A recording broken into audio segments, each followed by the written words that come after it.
kayo dyan? Nag-copy na ba kayo? Okay, nag-copy na ba kayo? Okay, nag-copy na ba kayo?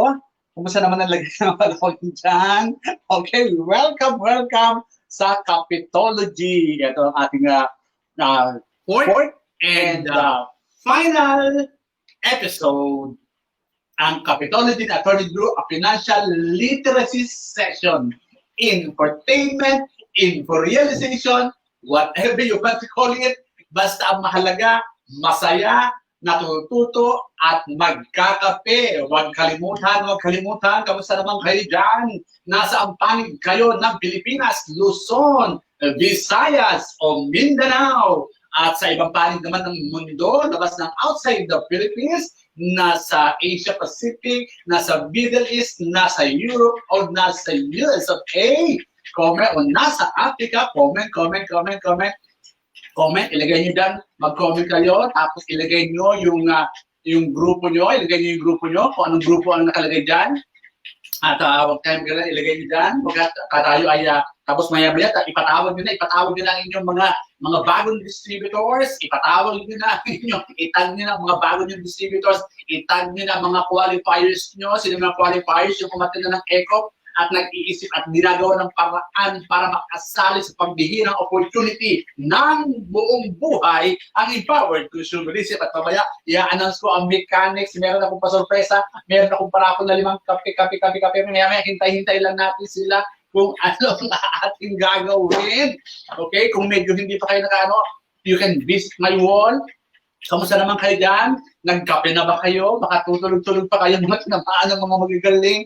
Ay sas, a few minutes from now, magsisimula na ang ating fourth and final episode ng Capitology. Ito ang inyong lingkod, si Attorney Drew na nagsasabing, kape na ba? Okay. So ito ang gagawin natin sa mga naka-tune in. 557 million naka-tune in. Ganito lang ang gagawin natin bago mahuli ang lahat. I-announce ko na kung ano ang, dahil ito ay bilang pasasalamat sa ating fourth and final episode ng Capitology, ako ay magpaparapol ng 5 coffee. Paano kayo? Isipin nyo, nag-aaral na kayo, pwede pa kayong manalo. O anong gagawin natin? Simple lang po ang gagawin natin dito. Simple lang. Number 1, ito lang po ang mechanics. You have to follow the mechanics. Simple lang. Anong gagawin nyo po? I-share nyo lang po sa wall nyo itong ating Facebook Live. I-share nyo po itong Facebook Live sa wall nyo. Dapat naka-public. Okay, number 1. Share the Facebook Live sa inyong wall at dapat naka-public. Tapos may hashtag na Capitology. Tapos number 2, pag natapos nyo na po mag-share sa inyong wall, mag-comment po kayo dito sa Facebook Live ng Dan Sharing. Tapos, pangatlo, syempre, follow my Facebook account. Tapos na. So talaga, pwede kayo manalo. At syempre, para sa ating mga OFW sa abroad, pag nanalo at nabunot kayo, abay, tinamaan na magaling. Huwag na naman sa akin, tandaan niyo po, libre ang padala. Sagot ko ang padala. Saan ka magpapadala? Sa LBC? Saan ka magpapadala? Sa JRS? O sa matatamis na salita ng ex mo? Ay, sas! Libre ang padala. Pero dapat, yung mga pagnanalo yung OFW sa abroad, ipapadala natin ito sa address nila sa Pilipinas for free. Walang bayad. Ganyan ako ka-generous, ganyan ako katindi ngayon kasi bakit super power and super inspired. Nandiyan na ba kayo? Sinama kayo na magaling. Okay? So, anong gagawin natin dyan? Okay? So, inuulit ko, comment nyo mo. Siyempre, comment nyo muna naman yung inyong grupo dyan sa baba bago tayo magsimula. Comment nyo muna yung grupo at nasa ang lugar naman kayo. Nasa Luzon, saan kayo sa Luzon, saan kayo sa Visayas, saan kayo sa Mindanao, saan kayo kung kayo mga OFW namin mahal, nasa ang country kayo, para naman makita naman namin na kung talaga naman yung mga sakripisyo nyo, talagang napapansin naman namin yan. Huwag kalimutan mag-comment ng lugar. Okay? At para siyempre, huwag kalimutan, bago ako magsimula, i-reveal ko ito, i-rally nyo na sa mga downlines nyo, nakamanalo, nakakaubusan ng kape. Libre. Anong gagawin? Isipin mo, yung bagong mong distributor o kung guest man yan, makikinig at manonood at mag-aaral lang, i-share lang ang Facebook sa kanyang wall with the hashtag na Capitology, and after that, magko-comment sa ating Facebook Live ng Dan Sharing, para malaki, doon nagbibilangan kasi sa Dan Sharing. At syempre, don't forget to follow my Facebook account, yung personal Facebook account. Drew M. Magturo. Ay, dyan kayo mananalo kasi namakmak na copy. Hala, syempre, bilang our fourth and final episode, bilang pasasalamat sa inyong lahat sa suporta ninyo, hindi man tayo magkakagrupo, wala man lang ako hinakot dito, nandyan pa rin kayo. Mahal ko kayo. Ay, sas na mahal magaling. Okay. So, huwag kalimutan, i-comment. I-tag nyo na rin yung mga qualifiers nyo. I-tag nyo rin yung mga bagong yung distributors. I-tag nyo na yung medyo hindi bago pero medyo luma pero paaning-aning at hindi pa maintindihan kung talaga bang ipagpapatuloy ang paggawa ng empowered consumerism at yan ang ating i-discuss mamaya. Okay? So sa mga OFW na mahal namin kayo. Ingat kayo dyan. Stay safe at ilagay nyo kung anong lugar kayo dyan. Okay? Sugar-free. Sugar-free. Okay? So, nandiyan ba kayo? Yan, pagdabulag ako Okay. So, yan. Tagaytay. Good afternoon. I'm Kim Rose watching from Oman. At Dan sharing. Mabilis sa mga dahil. Hanap sa mga kalibre, ha? Pag nanalo sa ating parapol ay mga OFW, siyempre hingin ko yung address naman dito sa Pilipinas. At libre ang padala. Libre ang padala. Hindi katulad sa padala sa matabi sa salita ng ex mo, ipapadala ko. Okay, ang dami naman dahil sharing, mukhang kinarir niya. Hoy, libre. Sa mga bagong tune-in, sa late na tune-in, at bakit may nakikita ng dance sharing, ito po aking pasasalamat sa inyong lingkod, magpaparapol po ito ng free, ng 5 coffee. Isa lang mananalo. Coffee, ipapadala, pag irarapol natin, isang taong ang mananalo, okay? Libre ako magpapadala, sagot ko, matuto ka lang at mag-stay ka lang dyan, pinamaan ka na magaling. Okay. So 725 million. Okay tayo. Ang sarap. Napakalikat ang pubusan ko. Isang kakawin pa. Okay, magsisimula na tayo. Okay, game. So bago tayo magsimula, iulit ko, ganito lang po, simple lang po, ang ating mechanics, okay? Magpaparapol po ako sa mga bagong tuning po, magpaparapol po ako ng 5 copies. Ang gagawin nyo lang po, simple lang po, isi-share nyo lang po sa wall nyo itong Facebook Live with hashtag Capitology and see to it, syempre, na nakapublic yung inyong pag-share. Okay? Number 2, pag gawa nyo na po mag-share sa wall ninyo, please don't forget to comment sa Facebook Live ng Dan Sharing. Okay? And syempre, don't forget pangatlo, you follow my Facebook account, Drew M. Magturo. Okay? So, yan ang pagsisimula natin ngayon. So, ipakalat. So, nandyan na ba ang inyong qualifiers? Itag mo na ba? Nandyan na ba ang inyong bagong distributor? Nandyan na ba ang inyong mga distributor na medyo luma na pero on and off, pipilitin natin. Magisin ang kanyang damdamin sa ating 4th and final episode ng Capitology. Okay, game. Pag-usapan natin yan. Okay. So, sarap. Makarami na ako ng kape. At syempre, yun ba yung pinakamahal na mug, ang Hermes mug. Okay, power talaga. Okay, game. So, game tayo.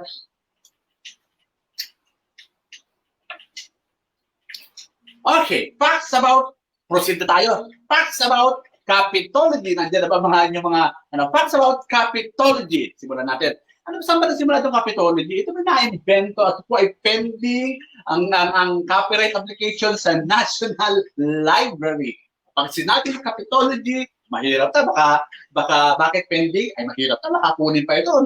Pinunin pa na ibang tao. At ako pang sabihin ng ngopya.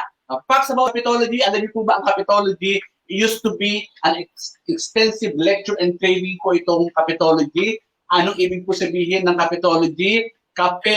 From the kape means knowledge, skills, and attitude for real powered entrepreneur. Diba? Hindi na tayo basta-basta networker. Ang tawag sa atin ay entrepreneur. Diba? Yung pag-pronounce lang, parang medyo parang hindi naman natin na pa-ewan-ewan at parang bungol. Ang pro, dahil ito po yung root word po ito sa France, hindi po ito entre. Ito po yung entrepreneur. Sosyal. Sabihin ng kapitbahay, pinag-aaralan niyo sa isi-isi na yan, ay, matindi. Kami mga hindi basta-basta, kami mga entrepreneur. Anong ibig sabihin nun? Spell nga, entrepreneur. Yun lang, negosyante. Sabihin mo na, negosyante na lang. Huwag mo nang pa-spell yung entrepreneur. Okay, Capitology, kape is coffee, syempre, and logos, parang logos meaning study, biology, psychology, o di ba, study. Anong sa akin naman ito? Ibig sabihin, ako po nag-aaral, okay, nag-aaral ako sa negosyo natin, at pag nag-aaral ako, nagkakape po ako, kasi ibig sabihin, para matindi ang tama ng kape, hindi inaantok sa pansitan, hindi inaantok sa kampungan, at talagang alert at na-absorb ko habang nagkakape, habang nagdinegosyo, habang nag-meeting. Okay? Alam niyo po ba, coffee is the most traded after crude oil. Isipin niyo po yan.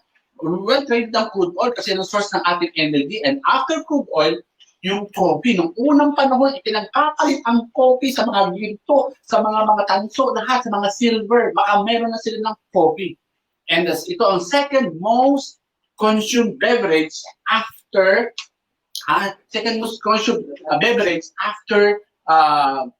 water. Kasi bakit? Mas gusto mong water. Siyempre. And the most expensive, did you know that the most expensive, and the most expensive coffee is found in the Philippines, sa bandang Cavite ba? Sa bandang Cavite, sa Cavite, nakalimutan ko rin sa Cavite, kasi meron doon yung Alamid Coffee. Ibig sabihin, yung Alamid, sa amin, Tagalog, ay musang, yung malaking pusa. Ito yung family ng cat, nang kinakaupang may mga plantation po doon ng coffee, kinakain nila yung bunga, kinakain ng mga alamid, okay, ng musang, yung coffee, tapos dahil hindi nadadadjust, pinupupo nung musang o nung alamid, yung coffee bean. Tapos, ang ginagawa po nila, may ibang special taste ayon sa mga banyag at kakadiscover yung nanggaling na kape na grind dahil kasama sa pupo. Siyempre, dinugasan ng konti, ibang aroma. Okay? So, okay, ganito yan. Simulan na tayo. Ganito yan. Okay. Sa online presentation, ang sinasagot po dun ay ano ang produkto. Di ba, inimbita kung kayo po ay qualifier, kung bago kayong distributor, pinag-uusapan po doon yung ano ang produkto at ano ang marketing plan. Whatever products natin, paano pwede, ano ang marketing plan. Pagdating naman po dito sa ating Capitology, ang sinasagot po na katanungan ay why? Bakit mo gagawin ang negosyo ng empowered consumerism? Okay, bakit nga ba? Bakit nga ba natin gagawin ang empowered consumerism?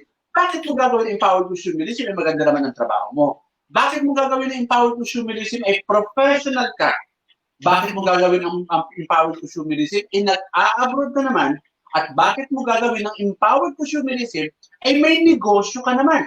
Dito po sasagutin kung bakit, capital B-A-K-I-T, bakit mo iniwan ang ex mo? Okay. So, ayan tayo.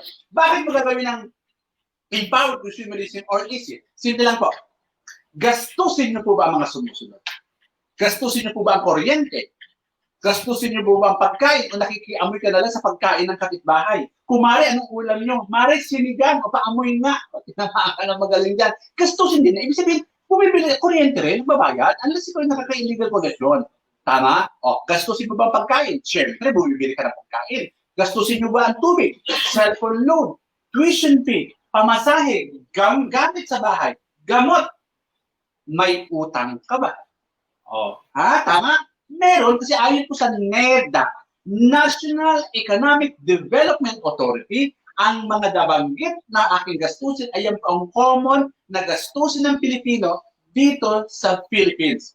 Kaya lang ang tanong, kung gastusin mo ito, saan mo kinukuha ang gastusin? Sweldo o kita sa negosyo? Tama? Saan mo kinuha? Sweldo o kita sa negosyo? Some of you, sa sweldo kinukuha. Some of you, sa kita sa negosyo. Sa Pilipinas, nagtataasan ng gastusin, kahit naman sa labas, sa Pilipinas, nagtataasan ng gastusin, pero ang Pilipino, hindi nagdadagdag ng kita. Sa Pilipinas, nagtataasan ng gastusin, yung iba, hindi nagdadagdag ng kita, nagbabawas pa ng kita, o wala ng sweldo o kita sa negosyo, ano gagawin natin? Simple lang. Simple lang. Nagtataasan ng gastusin. Kulang yung kita. So, anong gagawin? Simple mathematics, hindi kailangan ng financial advisor para maintindihan. Nagtataasan ng gastusin, therefore, kailangan magdagdag ng kita. Ayos. Kung ikaw naman tanong, gusto mo ba 50? Gusto mo ba? Tapatan. Gusto mo ba ng regular na dagdag kita? Mga 50,000 regular monthly after 6 months? Or after 1 year, regular? Gusto mo ba yan? Pangalawang tanong, gusto mo ba mag-drive ng sarili mong kotse? 1 year or 2 years, gusto mo ba? O mag-comment ka nga dyan kung gusto mo. Gusto mo. Okay, gusto mo, tanong mo. Gusto mo ba yan? Gusto mo magkamera ng dagdag kita? Regular, 50,000 after 6 months? Gusto mo magkamera ng kotse after 1 year or 2 years? Gusto mo magkamera ng bahay after 5 years or 10 years? At ang tagal naman ng kotse? 2 years? At ang tagal naman ng bahay? 5 years? Matagal ka na nagtatrabaho eh. Wala ka pa rin kotse. Matagal ka rin naman nagtatrabaho sa opisina mo. 15 years, 20 years, 25 years, hindi ka naman nabigyan ng bahay. Bakit pag sa empowered consumerism, gusto mo mabilis? Di ba? Isip din. Di ba? Kaya din ng multivitamins para mag-honest yung utak. Relax lang. Pag ako ay medyo, tandaan niyo po, pag medyo po ako ay, tingin mo ay parang nagagalit, mataas ang boses, hindi ako nagagalit. So, passionate lang. Kasi gusto kong maintindihan mo. Pag medyo nasasaktan ka, tandaan niyo, pag medyo nasasaktan ka, hindi para sa'yo yun. Para sa katabi nyo. Tanda mo, kasi ganito minsan pag may sasalita ako, pag nasaktan ka, ibig sabihin, yung aking mga sinasabi, ay medyo binabasag ng konti ang iyong ego. Kasi natanda ito kong paliwanag sa amin, ito sa aking pinag-aralan, ito mahal kong pinag-aralan ng seminar ito. Ito pala yung authentic self mo. Ito yung authentic self mo. Ito yung ego mo. So hindi lumalabas yung authentic self mo kasi nakakover yung ego. Ano yung authentic self? Siyempre yung gusto mo magdagdag ng kita. Hindi mo aaminin na kailangan mo magdagdag ng kita kasi nababalutan ng ego. Di ba? Nababalutan ng ego. Kaya minsan, pag medyo may sinasabi ako at nasasaktan ka, medyo unti-unti nababasag yung ego mo. Kaya nga, kung may mga professionals ka na mga downlines o bagong distributors o meron kang mga dyan, i-comment mo na. Tawagan mo na. Uy, makinig ka dito. Kung si atong na napapaliwanag, para makinig. Di ba? Kasi baka hindi rin niniwala sa'yo. Kasi baka paiwan-ewan ka rin. Sino magpapaliwanag in behalf? In your behalf? Sa professionals mong bagong distributor. Ako na. Ilagay mo, i-comment mo na. I-comment mo na. Baka siyempre, baka napapagod-pagod pa karamihan naman dito end of 3 times a week na lang ang pasok sa opisina kasi nagbabawas na nga i-comment mo dito. I-comment na. Comment din dyan. Comment ka dyan. Okay? So, ganyan. So, gusto mo ba yung maraming oras sa pamilya? Maraming oras sa pamilya. Ay marami dyan. Walang oras sa pamilya. Lalo siyempre mga OFW namin mahal. Yung mga OFW namin mahal, siyempre wala kang maramihan dyan, malayo sa pamilya. Okay? Kasi iwan dito sa Pilipinas. Kaya nga, gagawin nyo ang empowered consumerism, seryosohin nyo, para mabuo na yung pamilya. Okay? Gusto mo ba yung nabibili yung gusto mo? Yung nasa grocery ka lang, ay ikaw, dampot ka lang ng dampot. Gusto ko to. Gusto mo ba yung ganon? O baka naman, gusto mo, o ayaw ko na. Kasi bakit? Kulang mahal pala O pag kumakain ba sa restaurant, nasa kanin ka muna tumitingin. Presyo muna ang tinitingnan. Tapos pupunta ka sa kaliwa. Ay, tubig na naman. Di ba? Kung ikaw naman ay millennials, gusto mo na bagong cellphone, gusto mo na may gadget na laptop, gusto mo ng pang-pama na sa shopping, bagong sapatos, bagong damit, gusto mo mag-travel after ng pandemic. Gusto mo ba yan, millennials ka? O gusto mo ba ang mga sumusunod na ngayon? Kung gusto mo ang mga nabanggit, gusto mo nabanggit, saan mo kukunin yan? Kung hindi ka, wala ka pa sa empowered consumerism. Paano ka magdadagdag kita ngayon panahon ito? Ano? Paano ka magdadagdag kita? Anong gagawin mo? Maghahanap ka ng trabaho? Teka, bakit ka paano ka nagtatrabaho ka ngayon ng 8 hours? Maghahanap ka pa ng trabaho for another 8 hours or 16 hours? O sa US, pwede yung ganyan. Part-time. Kaya lang dito. O, di ba? Teka, maghahanap ka ng trabaho? Eh, nagtatanggalan na nga. At nagsasara na ang mga kumpanya. Paano ka maghahanap? Pangalawang pamamaraan, paano ka pwedeng magdagdag ng kita? Pwede kang magtayo ng tindahan. Kaya lang ang tanong, magtatayo ka ng tindahan, magkano naman ang kapital na pwede mo itayo? Yung dissenting negosyo. Abuti ka ng mga 200 to 300 to $500,000 pesos. Para ka kumita, magtayo ka ng negosyo. Kaya lang, teka. Magtatayo ka ng negosyo ngayon? Ay, yung mga tao, wala nang pambili. Pangalawa, karamihan ng negosyo, nagsasara na. Ang dami na eh. Diba? Nagbabawas na iba. Nagbabawas na. Yung Cebu Pacific, nagbabawas na. Yung Jollibee, diba? Maraming nagsasara na. Yung 58 years old na oil refinery ng Shell, nagsara na after 58 years sa Pilipinas. Yung Dunkin' Donuts, nagsasara na. Ang dami na nagpapadala ng notice of bankruptcy because of pandemic. Maghahanap ka magtatayo ka ng negosyo. Okay? So, paano ka ngayon magdadagdag ng kita? Paano ka ngayon makakabili ng gusto mo? Paano ka ngayon makakabili ng gadget o masusunod yung bago mong cellphone, etc. Paano? Isa na lang po ang natinitirang pamamaraan at yan po ay ang empowered consumerism. Diba? Kaya yan ang dahilan, bakit mo gagawin ang empowered consumerism?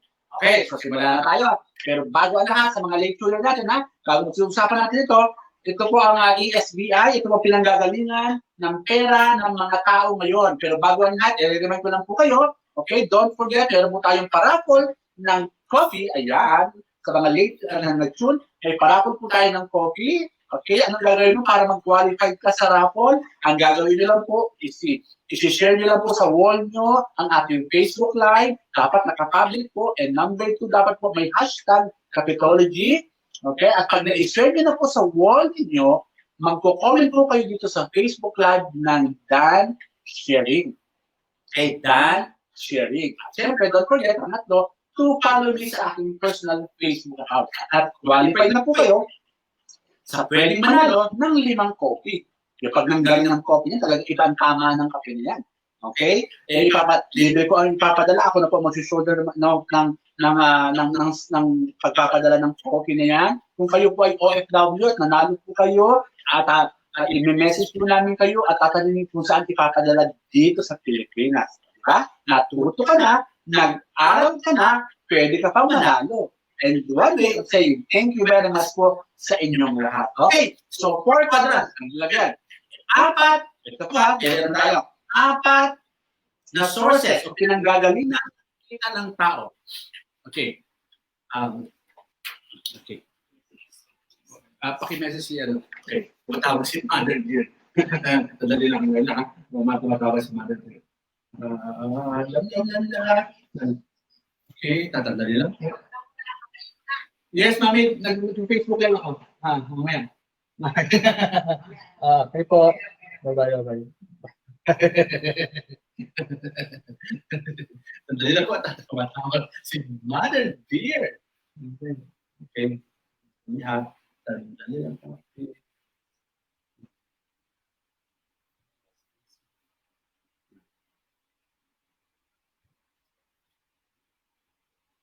Okay. Okay, nasa.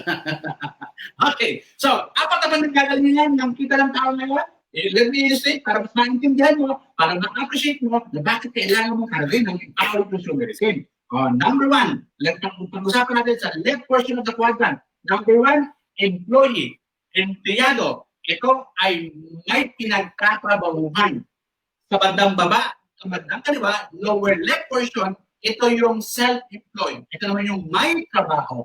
Yung nasa taas ay may pinagtatrabahuhan, yung nasa baba ay may trabaho. Kung sa bandang kanan naman, sa upper right naman, ay yung business owner o may negosyo na may sistema. Ayon po kay Robert Kiyosaki, ang nag-formulate po nito para mag-qualify ka sa upper right portion ng ang quadrant, yung discover dapat meron ka yung mga 500 na Indiano.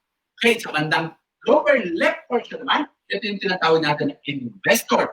Ang investor naman, sila naman yung pera nila ang nagtatrabaho para sa kanila. O yan, o nasaan ka ba yan? Nasa angkabay ka ba? Indiano ka ba? Okay, nasa baba ka ba? Lower left portion, ikaw ba ay self-employed? O nandun ka na sa big time ng mga nasakan? Okay, ikaw ba ay business owner? Ikaw ba ay investor? Kung wala ka pa sa kanan, dyan natin i-discuss para pumunta tayo lahat sa kanan. Kung walang iwanan, lahat lilipat sa kanan. Kaya siyempre bago lumipat sa kanan, dapat nag-akaral mo na. Maliwanag. Okay.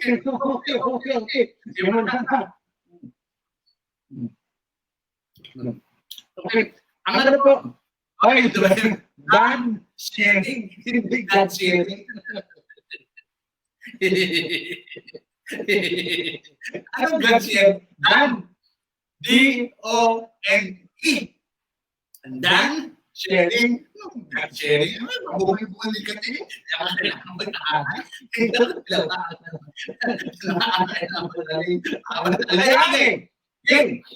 Ang usapan natin yung mga pintayan. Ang Pilipino, karamihan po yan.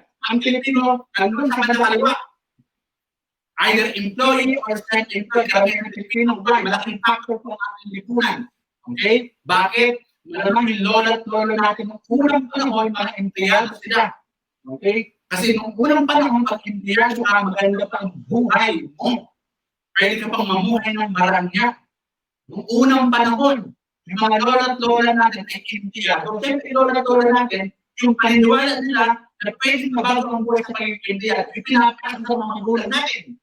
At yung mga magulang natin ay empleyado din. Ang problema kasi, sa panahon ngayon, pinapasa ng mga magulang natin na sa mga ating mga anak na maging empleyado. Bakit? Kasi yung formula of employment of good life is no longer applicable today. Yung formula nila before, unang panahon at panahon kokong ay pinipilit isalpak sa panahon ngayon na hindi na effective ang pagiging empleyado para mabago ang buhay. Kaya, kasi sinasabi mo, magulang anak, ikaw mag-aral mabuti, para pag nakatapos ka, makakahanap ka ng magandang trabaho. O ano yung dalawa kong anak? Ha? Mag-aral ka mabuti, tansyahin na, di ba? Ikaw, anak, aral ka mabuti. Ikaw, anak, aral. Kaya pagkatapos mo, ikaw, bantay, ating negosyo. O, Pilipinas, your mindset to become an employee, whereas sa Chinese, their mindset to become a businessman. Kaya tapos kung hindi ikaw bantay ating negosyo. O, di ba? Sinasabi nila yun, sabi nila. Ganun. So, sino mas malaki ang opportunity para kumita? Di ba mga Chinese? Kaya nga ganun ang mindset. Okay, isa-isahin natin, tatanihin natin itong apat na quadrants para mas ma-appreciate mo. Kasi kung hindi mo ito naiintindihan, ito tinatawag natin na cash flow quadrant. So, hindi mo ito naiintindihan, posibleng hindi mo kakaririn ang empowered consumerism. Namnamin mo ito, minsan kinakailangan mong pakipikit ang mga mata mo para mas maintindihan mo kung gaano kaganda ang negosyo ng empowered consumerism. Tama rin? Eto na. Okay, so okay. Investor. Pag-usapan natin yung mga investor, ito yung mga big natin. Ang mga investor ay pera nila ang nagtatrabaho para sa kanila. Ini-invest nila yung kanilang malaking pera. Di ba? Hindi na sila nagtatrabaho. Yung interest ka lang ng kanilang pera sa para mabuhay habang buhay. Yan ang mga mayayaman sa buong mundo, mga investor. Hindi naman ka na magaling. Yung kapitbahay mo, tatanag ka man, mukhang kala niya investor siya. Yung bagong distributor sa EC na gustong yumaman, may pangarap daw, pero kung makaporma, kung makagalaw, parang investor. Tinamaan ang pagkaling yan. I-comment mo, baka wala kayo. Tingnan mo yung bagong distributor, baka wala ka dito sa live. Okay, game. Investor. Ipapakilala ko sa inyo ang mga mayayaman sa buong mundo. Para sa pagkaalam mo naman. Ano? Yan pala yung mga mayayaman. Para naman pag nagkwentuhan kayo kung para mo sa inuman, mabanggit mo naman na may natutunan ka naman sa empowered consumerism. Okay? Sino yung number 1 sa pinakamayaman sa buong mundo? Si Jeff Bezos. Ayon sa Forbes, ito yung updated as of April. Hindi pa siya nagkalabas. Okay? Si Jeff Bezos ay $189 billion times 50 o 48 sa Philippine peso. Diyos ko, ang daming zero-zero. Hindi ko na maintindihan. Rin ako sa arithmetic. Basta yung pinakamayaman, siya yung may-ari ng Amazon o Amazon. O tinamaan ka ng anumang son. Ng aling ason. Siya ang pinakamayaman. Nag-pick ang kanyang online during pandemic kasi puro online na lang ang delivery.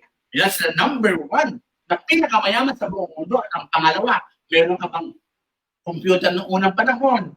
Noong unang panahon, talagang Microsoft, talagang sakop niya ang market. Kasi ang pinakamalawa, ang pinakamayaman sa buong mundo ay sino ba? Sino? Siyempre, si paring Bill Gates. At ang pangatlo ay si Bernard Arnold and family. Siya yung may-ari ng kampanya ng LV, Louis Vuitton. Mga bag, LV, lumang bag.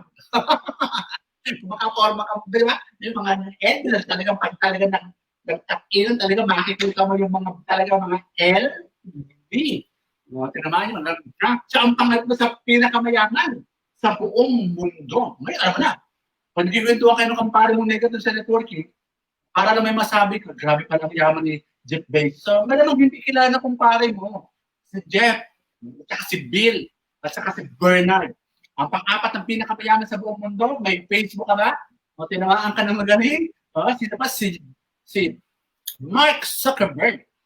Si Mark, paring Mark, di ba? Pang-apat sa pinakamayaman sa buong mundo. Yung may-ari ng Facebook. Di ba? Paano kumikita ang Facebook? Matindi pa paano kumikita ang Facebook? Diba? Binibenta niya, meron nagbabank siya ng lahat ng information, lahat ng sinesearch mo, binabank niya, even kahit nang pag nagsasalita ka, naka-on pala yung Facebook mo, yung telepono, napapakinggan niya. Kung sabi ka lang, kunwari yung travel, naka-on yung telepono, meron dyan na pwede, na kailangan mong i-off kasi nakikinig pala sila. I-off mo yun, naka-off mo, kasi automatic naka-on yun. Pag naka-on yung lahat ng sinasabi mo, binabank nila information. Sabi ka lang travel. Makikita mo, pag nakita mo sa newsfeed mo, may mga tungkol na sa travel. Kunyari, diet, gusto mo mag-diet, gusto mo papayat, kaya na, di ba? Napapakinggan ng telepono mo yun. At mamaya, lalabas na sa newsfeed mo, pangapagkain tungkol sa diet. Nandun ka powerful. Lahat na nagsisearch ka sa Google, wala labas dun. Diba? Lalabas ng information, lalabas niya yun. Lahat. Paano kumikita ang Facebook? O yung mga advertiser, pag yung advertiser na promote ng health, dadalhin sa mga tao, meron silang information na pinag-usapan na tungkol sa health, etc. Ayun, ganun katindi. Si Mark Zuckerberg, ang pinakamayaman. And number 5, India naman ay si Mukesh Ambani. Si Mukesh Ambani, diba? Hindi siya yung nagsimula at founder ng 5G na Indian. Hindi ganun ba yung amateur? Hindi ganun. Ito yung pinakamayaman. Pang-limang pinakamayaman at petrochemical, oil and gas. Ang ASEAN na pinakamayaman na si Warren Buffett. Siya ang owner ng Berkshire Hathaway. Si Warren Buffett, siya yung nag-i-invest, yung nag-iisip kung saan i-invest ang mga pera ng mga mayayaman. Si Warren Buffett, hindi Buffett. Tamaan na magaling. Warren Buffett. And number 7 na pinakamayaman sa buong mundo si Steve Ballmer. Siya ang pinakadating CEO ng Microsoft. Okay, number 8, si Larry Ellison. Siyempre, software din to. Elon Musk. Siya may-ari ng Tesla. And number 10, Larry Page. Former CEO ng Google. Yan yung pinakamayaman sa buong mundo. At sa Pilipinas naman, ang pinakamayaman, siyempre, ang walang kamatayan, mga Henry C., ang mga tagapagmana ni Henry C. Okay? Henry C., yung mga SM Prime Holdings. Di ba? May pera ka, pumasok ka sa Shumart, pag uwi mo, wala ka ng pera, ang galing. Ngayon, ubus ka agad. Tama? Tapos pag kumain ka sa Jollibee sa loob ng Shumart, may kita rin ng mga C. Kasi may 4% sila doon sa pagbili mo. Nagpagupit ka sa David sa loob ng parmo. Meron naman percentage sa mga C doon. Di ba? Fixed rate or 4% of your sales, whichever is higher. Number 2, siyempre, dati boss, si Manny Villar, real estate.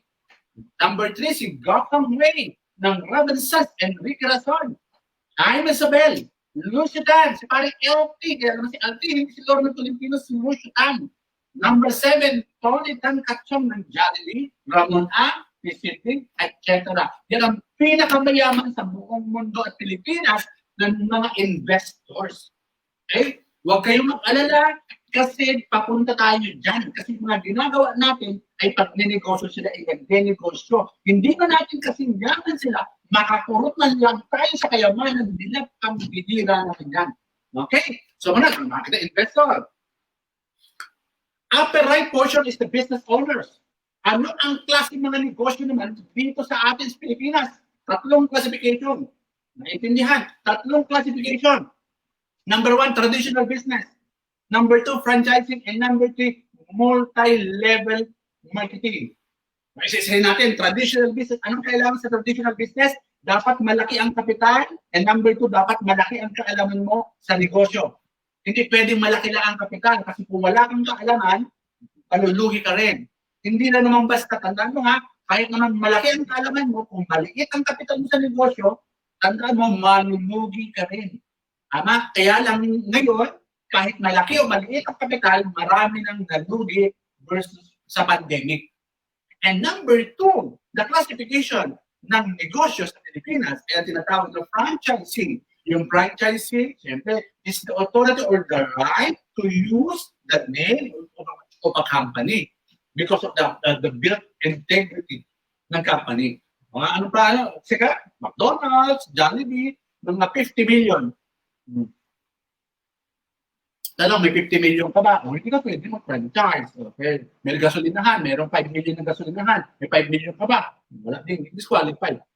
Karamihan na may mga sagot gulaman, yung mga fishball, yung dalang starting.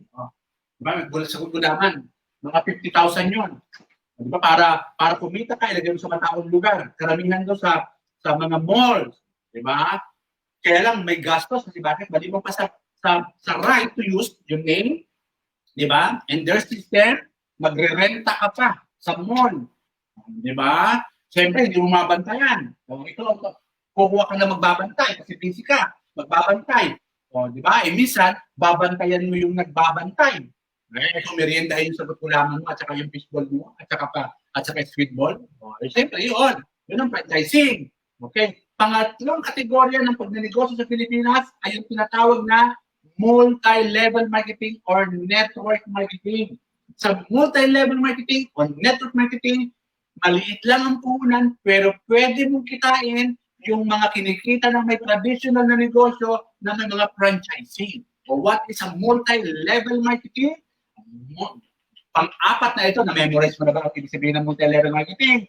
O, ano ba? Ang multi-level marketing is a marketing strategy in which the sales force is compensated not only for their sales but the sales of their downline, creating a hierarchy of distributors. It is generally accepted the first multi-level marketing was introduced in 1931 by the California Vitamin Company. So 10 years, tapos naging neutralized. Then 10 years thereafter, Amway came. Yun ang history ng multi-level marketing. Ang multi-level marketing po ay 4-year course sa Canada, doon sa amin sa Canada. 2-year certificate po sa Chicago, Illinois, doon sa amin sa US. And 2-year certificate po sa University of Massachusetts. Natindihan mo? At ito po ay 3-unit subject na naka-integrate sa marketing course. Saan? Dito sa UP, Ateneo at De La Salle. O hindi mo alam kasi hindi ka naman graduate ng UP. Kinamaan ka ng magaling. It's 6-week crash course sa Asian Institute of Management na paaralan at eskwelahan ng mga CEO. O, pinag-aaralan ang multi-level marketing sa mga kolegyo. Magbabayad ka muna. Number 1, makakapasok ka ba sa entrance exam ng UP Ateneo? O, hindi ka doon makapasok. O, bakit? O, hindi ka tapos eh. Bakit hindi ka matapos ng elementary, ng high school eh. Look at the beauty of empowered consumerism, multi-level marketing. Libre ang pag-aaral. Pag-aaralan natin yung mga pinag-aaralan sa kolehiyo, sa mga University of Massachusetts, sa Canada, pinag-aaralan dito ng libre, basta meron ka ng internet. Ang problema dahil libre, hindi mo binavalue kasi kailangan ka pang pilitin. Pilitin ka pa? Di ba? Look how lucky we are. Dito sa Gaming Project sa Ligan Trading. Okay? So, multi-level marketing. Bakit maganda ang multi-level marketing? Maliit ang puhunan. Pwede kang kumita ng malaki. Because of the law of leverage. We're talking about the law of leverage. Okay? So, yan ang negosyo. Okay? Sige naman, empleyado. Okay? Diniscuss natin din ang mga investors. Number 2, diniscuss natin ang mga business owners. Okay? I-discuss natin ang walang kamatayan, employee. Di ba? Wala masama sa pagiging empleyado. Wala masama sa pagiging empleyado. Pero siyempre, kung gusto mo mag-empleyado, wala naman. Kaya siyempre, alam mo, gusto mo kumita lahat. Gusto mo kumita. Ganun ang issue natin eh. Walang problema, empleyado. Kaya gusto mo kumita. Kaya ang problema kasi sa mga empleyado, 8 hours for trading of your time, 8 to 10 hours, the question is for how much. Di ba? Tapos pagdating sa empowerment journalism, hindi na lang oras ang pinibigay mo. May malaki naman ang kilala mo sa employee. I-dissect natin. Sino ang mga empleyado? Okay. Empleyado. Anong puhunan ng pagiging empleyado? Ang puhunan. May puhunan. Hindi po hindi ito negosyo na puhunan. May puhunan din tayo pinilay sa pagiging empleyado. Number 1, siyempre, ang puhunan ay siyempre yung tuition fee mo. Conservative, 1 million. Para elementary high school ng college, gaganda, kung mga magaling dyan, merong grade 7, 8, 9, 10, 11, 12. Siyempre, yan ang puhunan mo, tuition fee. Mas mahal yan kung galing ka ng probinsya. Kung nagkakabas sa very promising na Metro Manila. Kasi nakita nyo, pag may sa Maynila. Siyempre, may gastos ka pa doon. May gastos pa boarding house. Kain ka. Tuition fee namin lang so more than 1 million talaga. Ano bang puhunan mo sa pagiging empleyado? Siyempre, yung OA taon. Kung kailangan aral.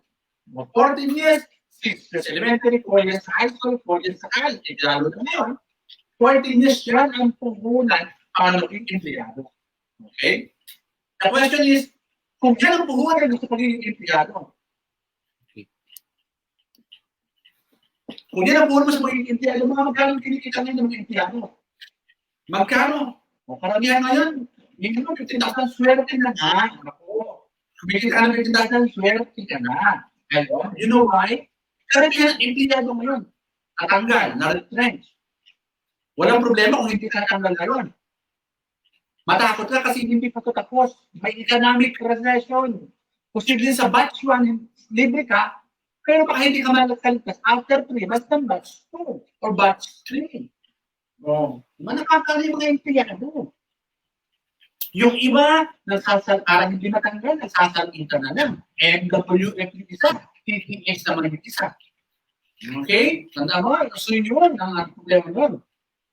So karamihan ng mga empleyado, marami ako nakakausap, pinakamalukot yung mga empleyado.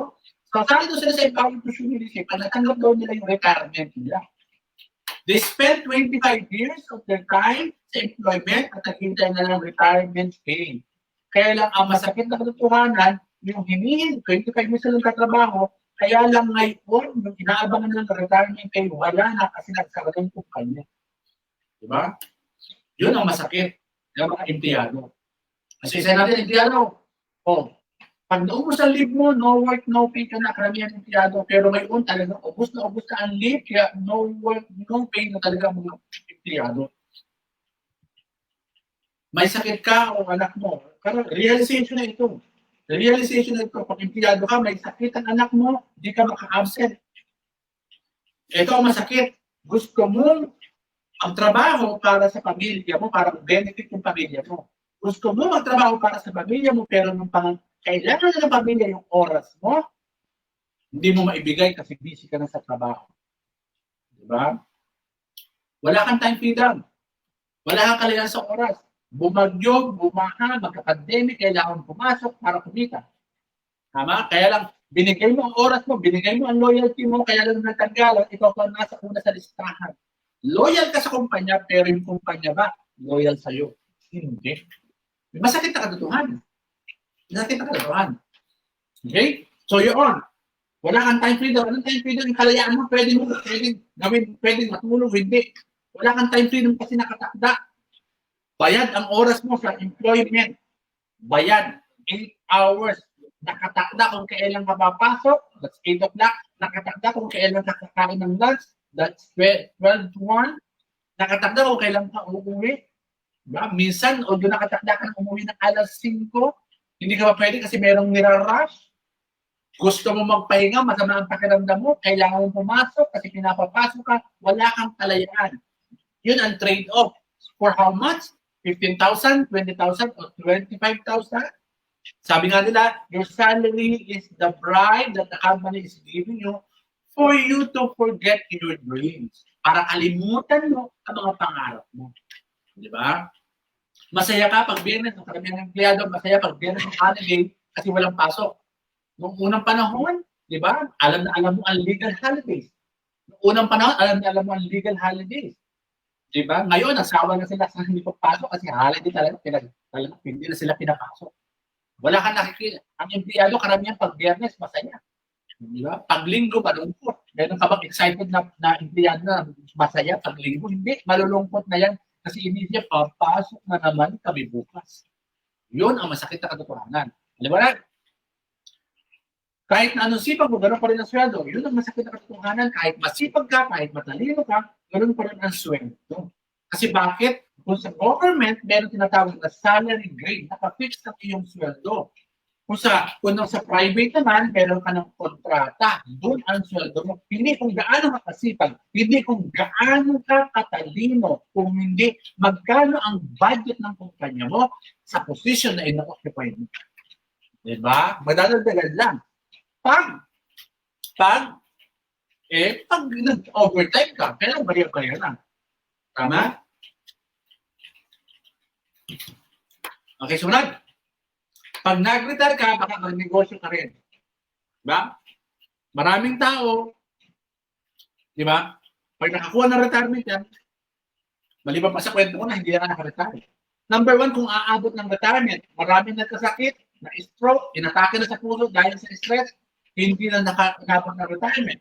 Number 2, hindi na umabot ng retirement. Siya umabot ng, buhay pa naman, pero yung kumpanya nila ang hindi umabot ng retirement. Ang sarap dahil sa galugi. Matulad ng karamihan ngayon.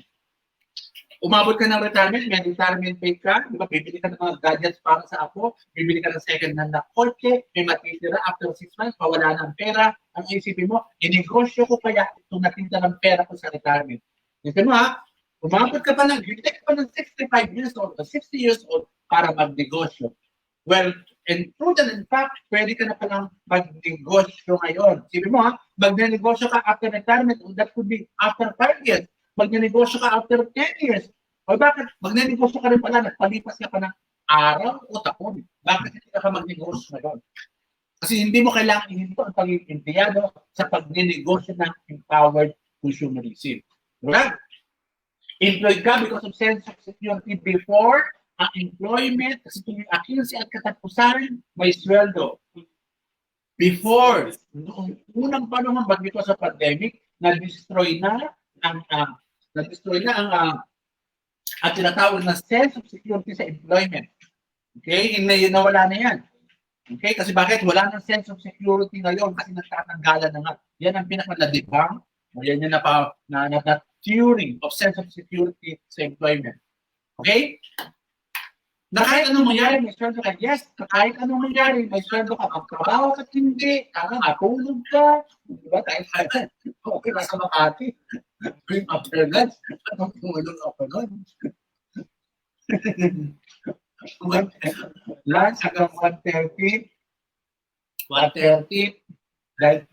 Dahil masarap matulog after lunch. Muna ko sa stock room. Natutulog ko. Isip ko, corporate oriented ako. Kasi bakit? Magtrabaho ka din eh. Meron ka sweldo eh. Pwesto ka lang. Ganyan ka lang. Forma ka ng trabaho. Wala kang ginagawa. Alam ko yun. Ginagawa ko rin dati. Hindi ako. Na kahit anong mangyari, may sweldo ka. O yan, mahirap yung mga mahal nating kababayan na OFW. Yan, talagang tantad ang trabaho niyan. Kaya nga pag kasalod yung mga mahal nating OFW, kasama sa Empowered Consumerism na associate natin. Kasi pagod na pagod na yan, talagang nagsisubdivision and tayo na nagnenegosyo ka ng Empowered Consumerism. Okay? Employee. Yung mga empleyado naman nag-abroad, ito para sa inyo, mga mahal namin OFW sa abroad, kaway-kaway naman tayo, kaway-kaway naman, okay. Okay. Yung mga asawa naman nila na nag-a-abroad, so, bakit yung gagawin ng Empowered Consumerism? Nag-a-abroad naman yung asawa ko. Number one, baka pagod na rin yung asawa mo. Diba? Oo, kumikita ka nga, pero malayo naman kayo ng asawa mo. Malayo ka nga, maiyo yung asawa mo. Diba? Matindi, mahirap ang buhay ng mga nasa abroad. Akala nyo lang yung mga asawa sa Pilipinas. Diba? Mahirap. Malamang nagpupusa sa Facebook yan, nabamas yan, masaya, nakangiti. Diba? Pinupusa sa Facebook, so akala mo masarap ang buhay nila. Hindi rin. You know why? Hindi naman nila pinupusi. Diba? Kasi bakit? Yung mga problema nila sa amo nila, etc., hindi nila pinapaalam sa mahal nila sa buhay. Kasi number one, ayaw nila mag-alala rin. Diba? Ang mga mahal nila sa buhay sa Pilipinas. Diba? Ay problema kayo. Tumatanda na. Kasi ikaw ang panganay. Diba? Nag-aabot ka para magpatayo ng bahay para sa mga magulang mo. Pagkatapos mo, pinag-aral mo naman yung mga kapatid mo, pinag-aral mo, hanggang kamukat-mukat mo, lumipas na mga panahon, natanda ka na, wala ka na, nakalimutan mo na mag-asawa.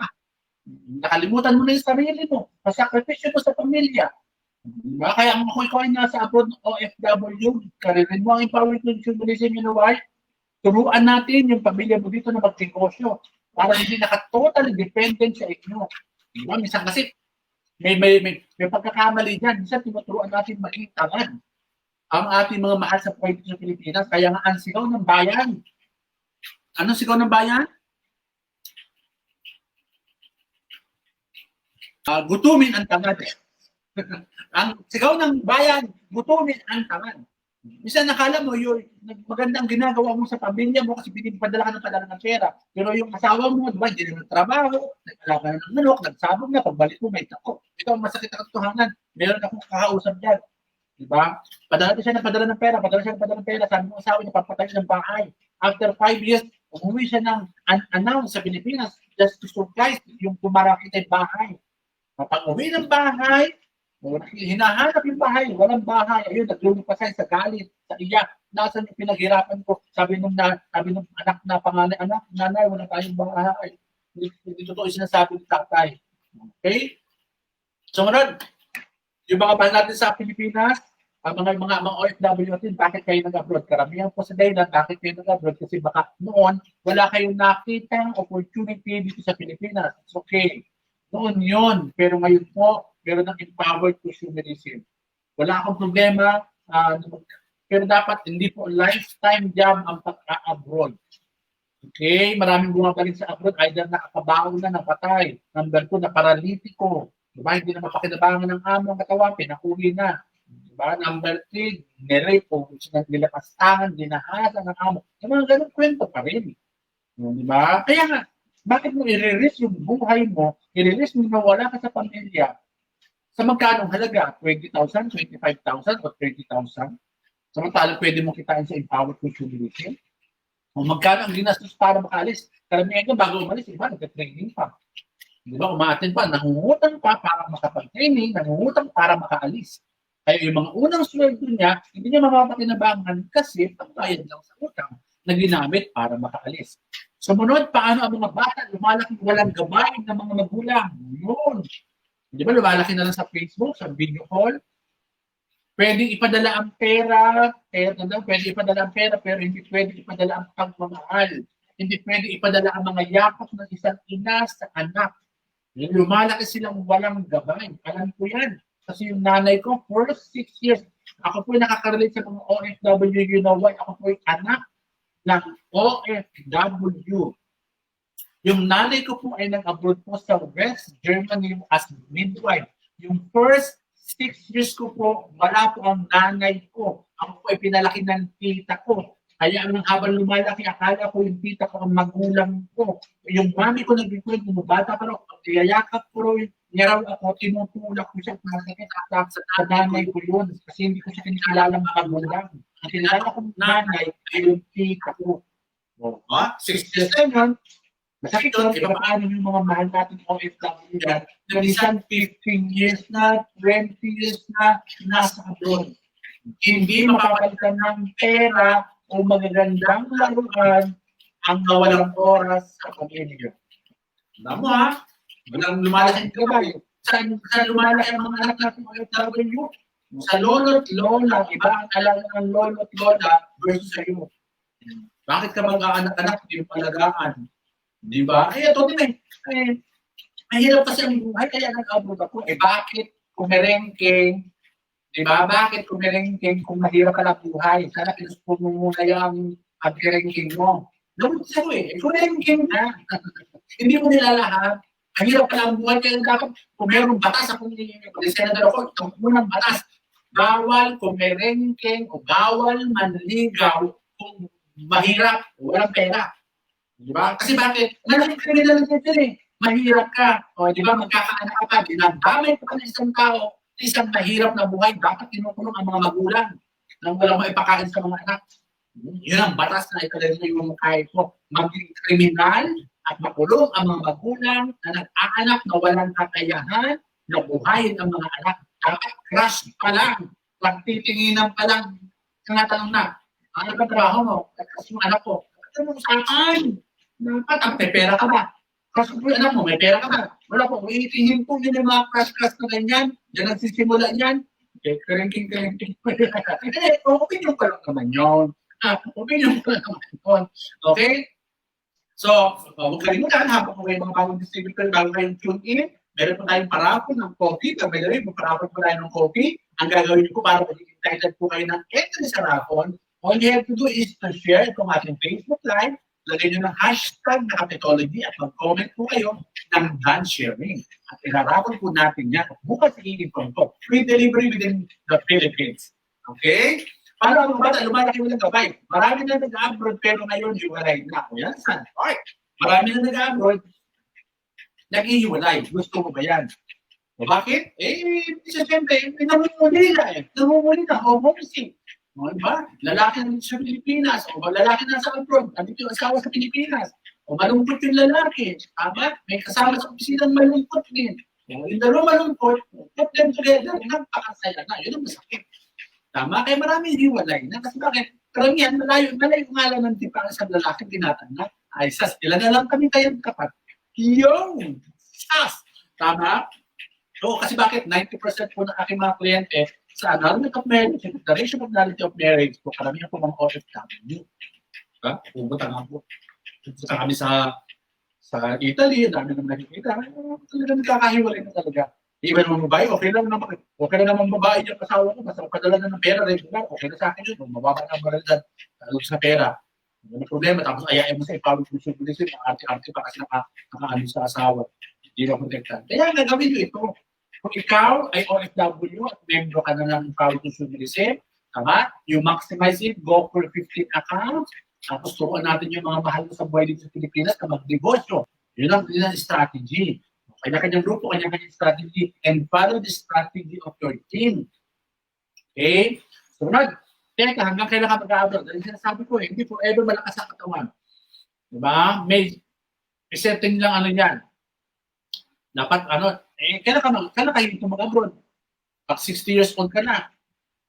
Paano mo naman i-enjoy yung buhay mo? Maganda nga yung bahay mo sa Pilipinas. Maganda nga yung bahay mo sa Pilipinas. Kailan mo i-enjoy yung bahay mo sa Pilipinas? Pagpunta mo dito, turn out, 60 years old ka na, turn out, 3 years to live ka na pala. Hindi mo na-enjoy yung bahay mo. Kaya nga, hanggang kailan ka mag-abroad, dapat kayo po ay may plan. Sa mga mahal namin OFW, dapat you should have a plan. Hanggang kailan ako mag-abroad. Gagalingin ko sa ipawag ko siya nilisin. Kasi 3 to 5 years from now, kailangan umuwi na ako po. Diba? Dali na, kaya ini-expose po namin dito yung 15 accounts for OFW kasi mas madaling kumita pag 15 account at mas malaki ang kinikita pag 15 accounts. Minsan kasi sinasabihan ng apply mo, 15 accounts na, inisip kami na yan. Dahil pag inisip, no, you just follow. This is for your own good. Okay? Kasi bakit nung una kasi tinutuloy mga 15 accounts solid? mga 1 account, 3 accounts, pwede na, sige na si number, pero talaga ma-appreciate mo kasi ngayon, yung beauty of 15 accounts, solid 15 accounts. Okay? Yan yung mga mahal namin OFW. Sabi nga ni Robert Kiyosaki, the world is full of smart, poor people. Maraming matatalino, pero mahihirap. Kasi bakit? Karamihan ng mga tatalino, bago graduate ng college, pinapadala ng mga kumpanya yan, mga cum laude, yung top 10% of the class, pinapadala yan ng mga kumpanya ng invitation.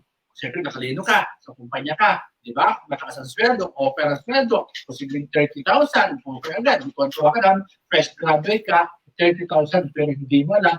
Yun na pala yung kumunoy, nagdadala sa inyo ng pailalim.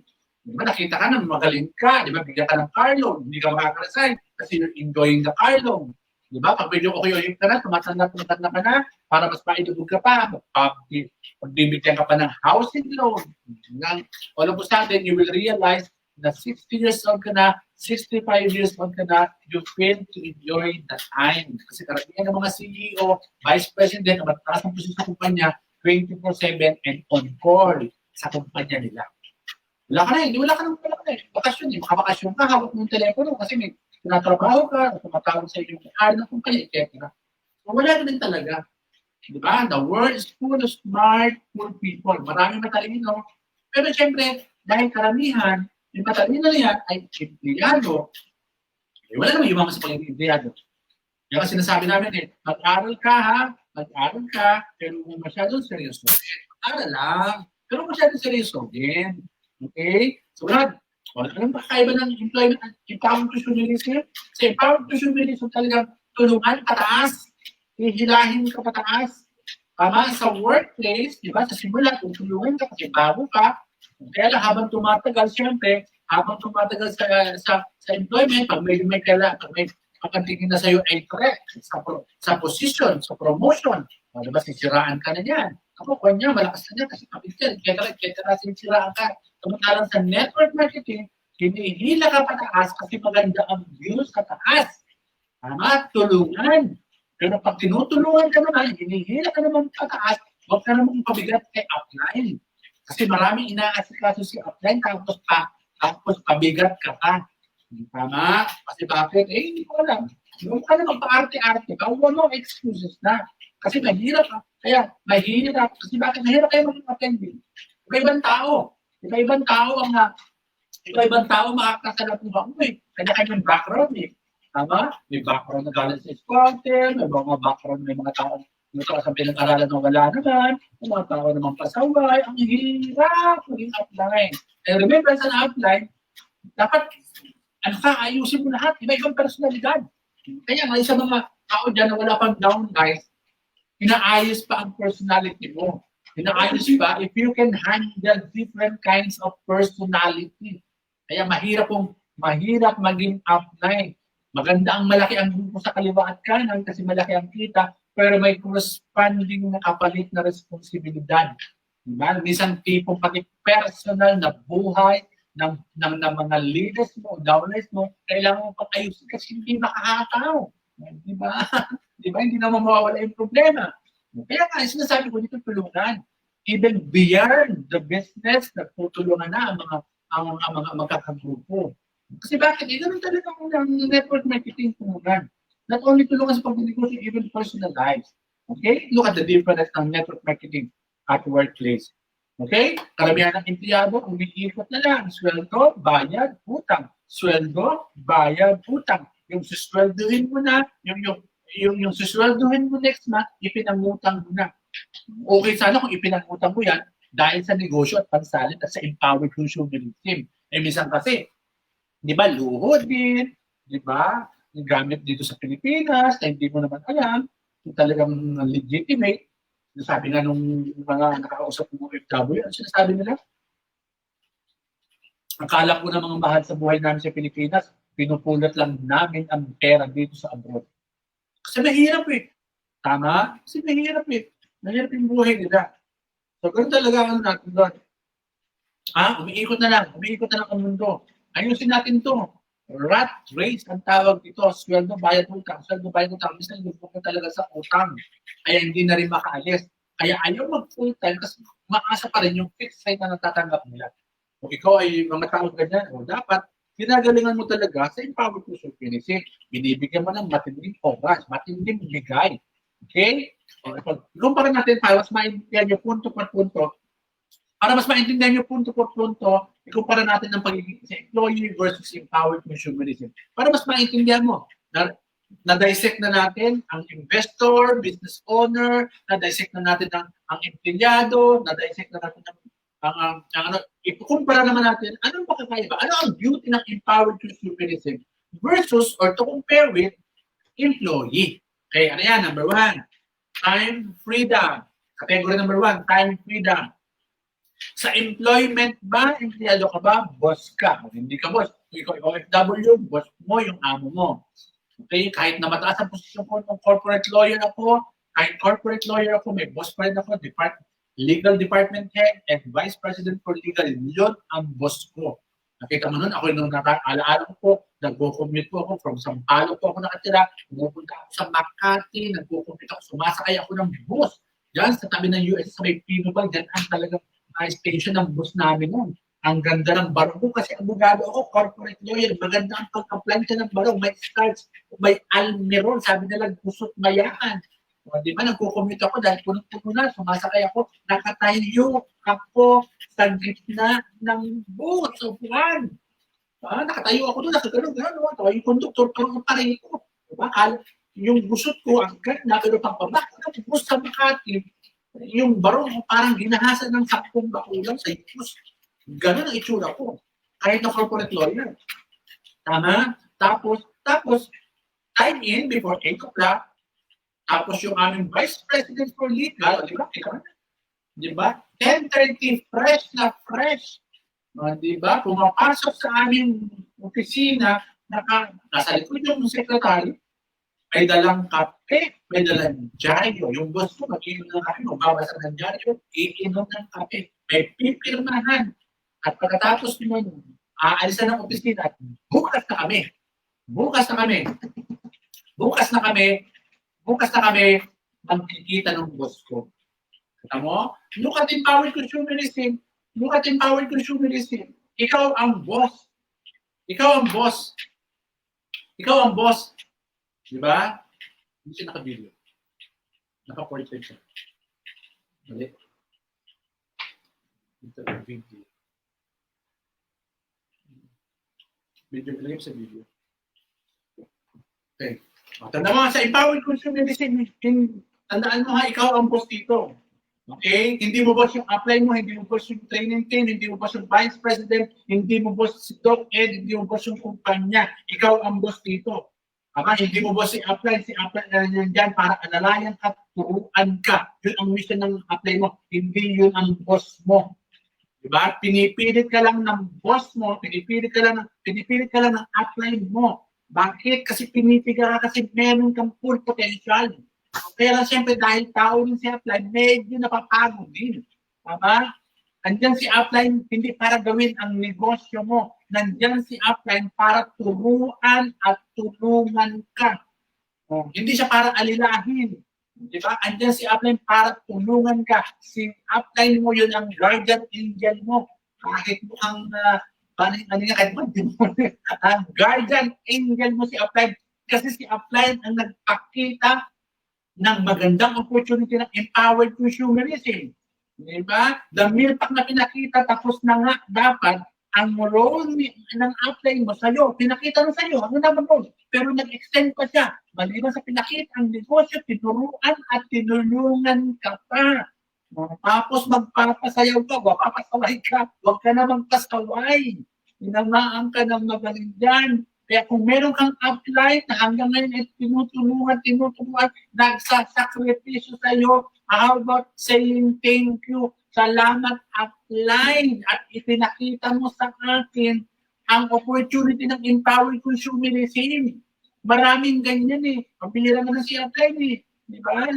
Tumitingin ka sa taas, tumitingin ka mula sa'yo, pababa, huwag kang mula, huwag kang titingin sa taas. Pag pinasok ko, kikita sa upline. Walang gano'n. Ang negosyo mo ay nagsisimula sa'yo, pababa, hindi pa taas. Di ba? Pabila naman si upline, maraming kumikita ng malaki, walang ginagawa. Walang ginagawa si Apply, kumikita ng malaki. Bakit? Si Apply, meron pa nang naririnig eh. Si Apply, walang kinikita, walang ginagawa. Hindi niya deserve yan, wala siyang ginagawa. The question is, who are you to say na hindi deserve ni Apply ang kanyang kinikita? Hindi natin alam. Baka itong present life niya ay reward na lang sa kanya sa mabuti niyang ginawa sa past life niya. May maganda siyang ginawa sa past life niya at itong buhay na ito ay reward sa kanya na kahit hindi siya kulukul, kahit hindi siya nagtatrabaho ay kumikita siya. Who are you to say na hindi niya deserving? Di ba? Ngayon tayo nakikialam pa eh. Tama ay pag pumasok naman kami, pag ipapasok to, babangga to kaya tayo. Hindi naman, talaga eh. Pinipilit ako ni Apply mag 100,000 kasi pag 100,000 sa kikita siya. Ano ba naman yun? Pinipilit niya, tinutulungan ka ng Apply mo na mag 100,000 ka at yung nasa ka ng mag 100,000 para siya mag 200,000. Tinutulungan ka para kumita siya. Oo, tinutulungan ka ni Apply para kumita siya. At para kumita siya, kailangan mong kumita rin. Anong masamang tinapay doon? Eh, minsan kasi paanin-anin din. Kaya nga kailangan ka mag-aatin ng mga training para naiintindihan mo yung negosyo na maraming sakripisyo si Apply mo. Oo, minsan natuto ko yan eh. Kaya nga ako nag-negosyo ng multi-level marketing kasi walang boss. Ito naman si Apply ko, parang boss. Kaputa na yung parang boss na Apply. Better than a boss si Apply. Kaya sa Apply na walang pakialam. Di ba? It's okay na maging mo si Apply eh. Kasi bakit pinipiga ka nun eh? Kasi meron kapag ibubuga, may nakikita siya na may ibubuga ka pa. Kaya nga pinipiga, tandaan mo, kailangan ka i-pressure para lumamas. Tama, tandaan mo, pressure separates the champion from the contender. Pressure separates the first place from the second place. At tandaan mo, it is the irritated oyster that produces the pearl. Ito yung kinikwento ko nga lagi, nakita mo yung kabibe, yung palang perlas sa kabibe, yung pala ay resulta ng pag-iyak ng kabibe. Kasi yung kabibe, yung pala, gumagano sa dagat yun. Bawat pag gano'n niya, may dumadaan na buhangin. Diba? At yung buhangin na yun, yung nakaka-irritate sa kabibe. At yung irritation na yun, umiiyak yung kabibe at doon siya nagpuproduce ng magandang pearl. Yung magandang pearl pala ay galing sa iyak ng kabibe. Ganyan din sa empowered consumerism. Para lumabas ang full potential mo, para kumita ka ng malaki, lalabas muna niya yung galing mo. Maiiyak ka muna, mapapagod ka muna, magpupuyat ka muna, ilalabasan para deserving ka sa perlas. Ano yung perlas? Yung malaking kita. Ganun din. Kaya okay. Kaya kung meron kang sasabihin, dapat magpasalamat ka sa ating Apply. Maraming salamat. Pinakita mo sa atin ng empowered consumerism. Kaya yun. Kung tulungan ko hindi, good. Pag naman tinutulungan ka naman at pabigat ka pa, tiramaan ka ng magaling, pabigat ka na, wala ka pang pay-in, ay anong meron? Wala nang mabibigat, walang pay-in. Di ba? Tagal-tagal mo na. Ewan din, kasi ayaw mo sumunod, dami mo dahilan. Power ka, power din. Tiramaan na magaling din. Okay. So, ikaw ang boss. Dito sa empowered consumerism, ikaw ang boss. Kaya lang ikaw yung boss. Ikaw ang boss. Tandaan mo ha. Ikaw ang boss. Ikaw doon yung empleyado. Ipapasunarin mo yung sarili mo na boss. Ang hirap. Ang hirap pa. Ang hirap ng sarili mo. Okay. Financial, ha? Financial freedom. Okay, financial freedom. Ang empleyado, walang financial freedom. Kasi bakit? Nagtatrabaho yung pang isang tao lang eh. Kahit na masipag ka, kahit matalino ka, pag isang tao lang kasi nang tinakda sa iyo ng salary rate ng gobyerno o yun ang tinakda sa iyo ng kontrata mo. Look at the beauty of empowered consumerism.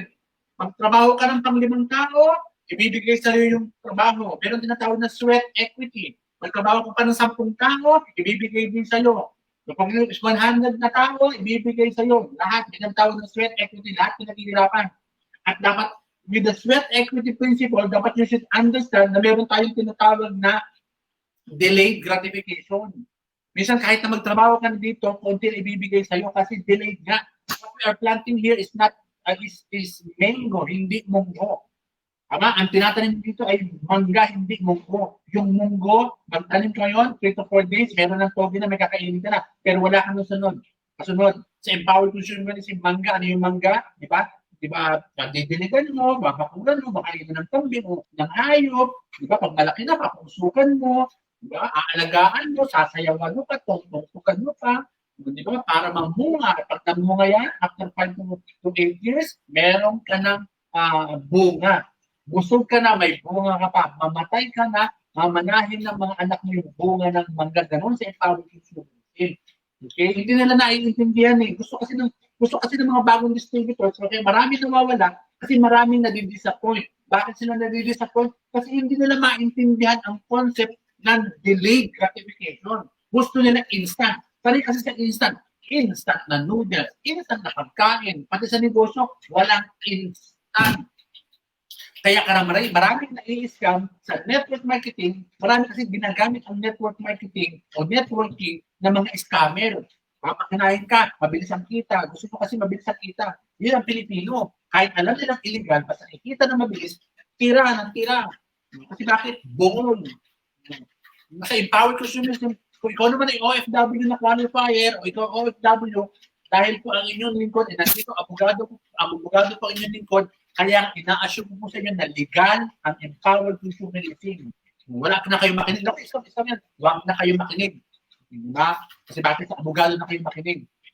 Okay, so walang time freedom ang empleyado, walang financial freedom ang pagiging empleyado, at ang pangarap mo, kapos ka na. Ibang pangarap ng empleyado versus pangarap ng empowered consumerism. Tama?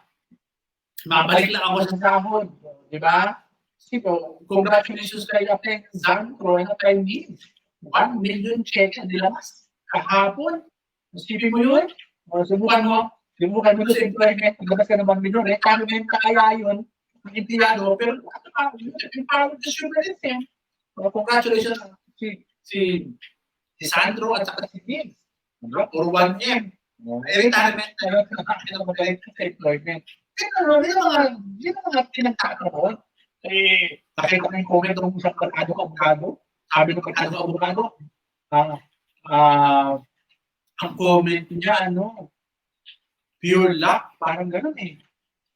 Sinagot ko nga, of course na, this is pure hard work, hindi to luck.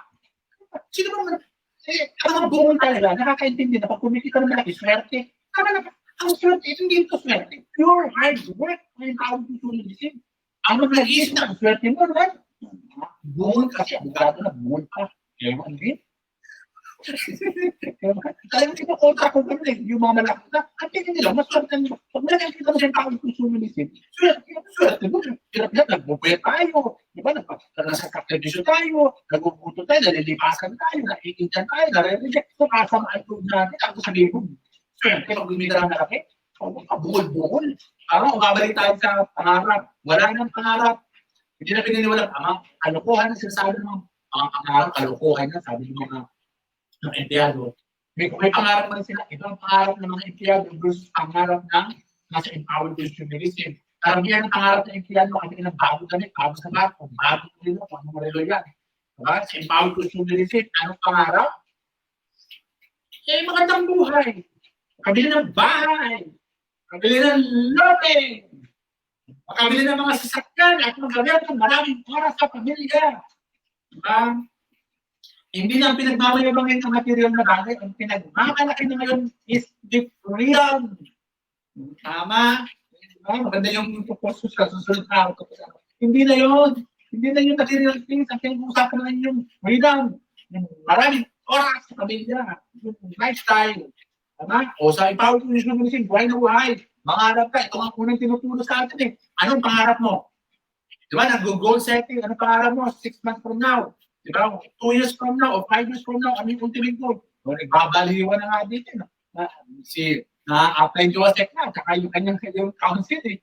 Lupa na tumitingin eh. Diba? Open looking. Diba? Lupa na. Diba? Luma na sa networking yung puro kotse. Kaya ang pera. Hindi ko rin maintindihan yung mga na kotse. Apply by lead, nagpapatayo na ng bahay. Yun namang top 6. Diba? 2 hektarya na ba? Iba talaga nagpapay consumerism eh. Ano po kakagigil? Diba? Dito ibibigay.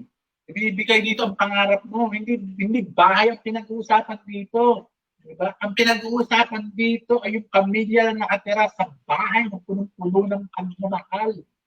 Kasi hindi na rin kailangan yung overlooking. Nag-overlooking. I-look mo na lang yung pamilya mo na intact and sharing a good relationship. It's always the family within the house. Regardless kung overlooking. Nakakabalik ka dito siya. Goal, aspire. Mangarap ka malaki kasi ibibigay. Kailangan mo lang pagtrabaho mo. Kasi mangarap. Alam, kinabukasan yan dyan. Puro ka lokat, gusto mo. Pero ayaw mo tapatan ng trabaho. Bumulting kasi, kamar din kasi. Masarap ang buhay. Saan ka nakakita ng maganda? Saan ka nakakita ng opportunity na pwede kang mangarap muli at pwede ibigay, tapatan mo lang ng trabaho. Kapag empleyado ka, kahit mangarap ka, kahit tapatan mo ng trabaho, walang opportunity na makuha ang pangarap. Kaya nga the question is, buhay na ang pangarap dito? Ano ang pangarap mo? Isa na kasi ang baboy, humika na po ako ng 50,000. No, mangarap ka ng malaki. Kasi bakit ibigay? Be careful of what you wish. Ano sila sabi nga?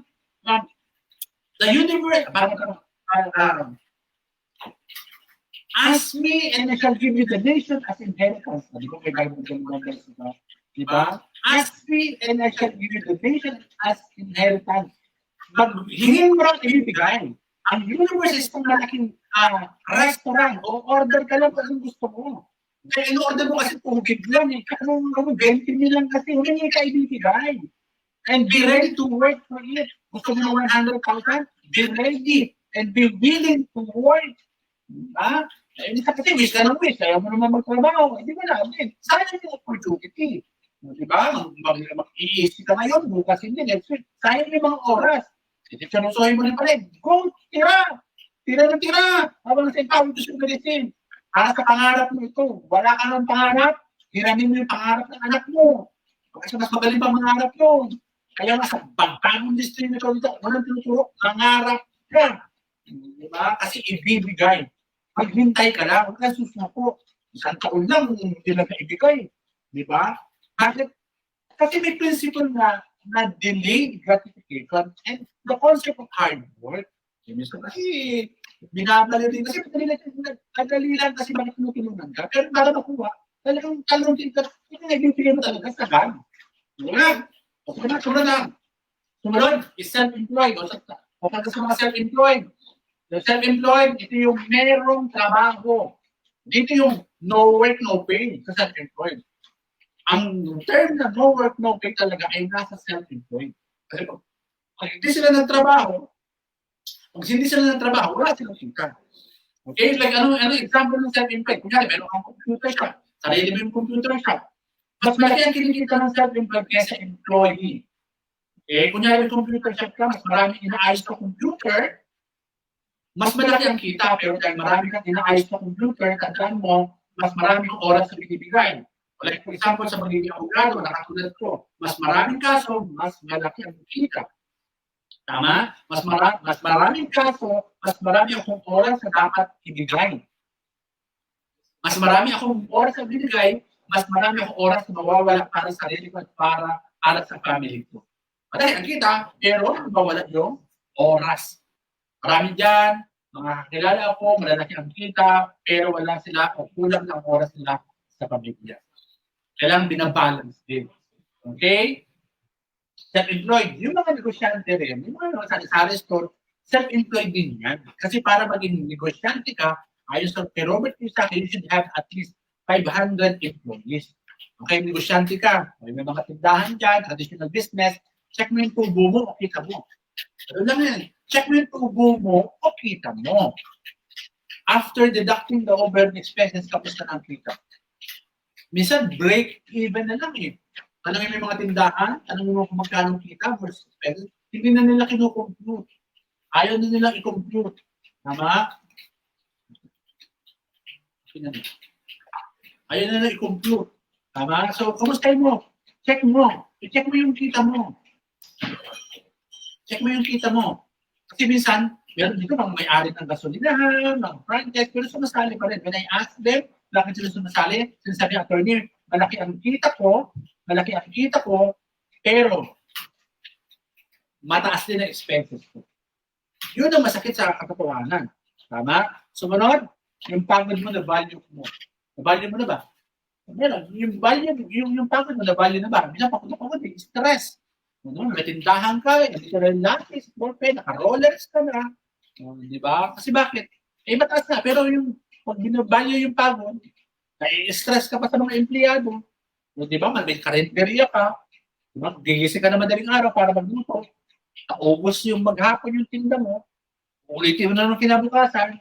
Nagigising ka na ng madaling araw. Magluluto ka na naman. Ulitin mo na naman for 7 days, for 30 days. Pagod ka. Diba? Pagod ka. Kaya ano dito? Yung kalaban mo sa negosyo, kakain ka niyan. Competition. Yan ang mahirap sa traditional business. Competition. Kaya lang dito, hindi ka dito ngayon kasi ito sa mga natutunan ko sa pandemic. Maraming nalugi not because of competition. Maraming nalugi because of pandemic. They were forced to close. Di ba? Kasi bakit? Bawal. Di ba? Nababawas na. Okay? Anong pagkakaiba ng self-employed? Na negosyo versus empowered consumerism? Number 1, tiyaniin natin yung puhunan. To have a decent business ngayon, kailangan mo ng 300 to 500,000 o $500,000 pesos na capital. Look at the beauty of empowered consumerism. Only 8,999. Natanggap mo pa yung products mo, hindi ka nalugi. Go for 15 accounts, 125,000. Then you will get the product. This is lesser pareto sa traditional business. Pagdating sa kita, neto, 50,000. Bakit? Neto eh. May mga expenses ka pang i-deduct. The beauty of empowered consumerism, 864,000 ang maximum income per account. Look at the beauty. Yan punto per punto for you to appreciate the beauty of our business. Kasi naniniwala ka kasi doon sa mga kapitbahay mo. Naniniwala ka pa sa kaibigan mo na sumali sa networking na hindi nagtagumpay. Sila yun kasi baka bumul yung mga kaibigan mo kaya hindi nagtagumpay. Ikaw ay kakaiba. You are unique. Maybe yung kaibigan mo sumali sa paiwan-ewan na grupo o kumpanya. Ikaw nandito ka. May mga mentors, may ganitong trainers, nasa JV project ka, and nasa empowered consumerism ka as a whole na maganda ang kumpanya. Kaya may masan eh. May dyan, gano'n eh. Kasi kaibigan ko kasi hindi na ako sasali. Kaibigan ko kasi hindi kasi nagtakumpay. Kaibigan mo hindi nagtakumpay. Limitasyon nila yun. Hindi, kakaiba ka. Tama? Look at the beauty of empowered consumerism as between the capital and the profit. Okay, negosyo kasi ang empowered consumerism.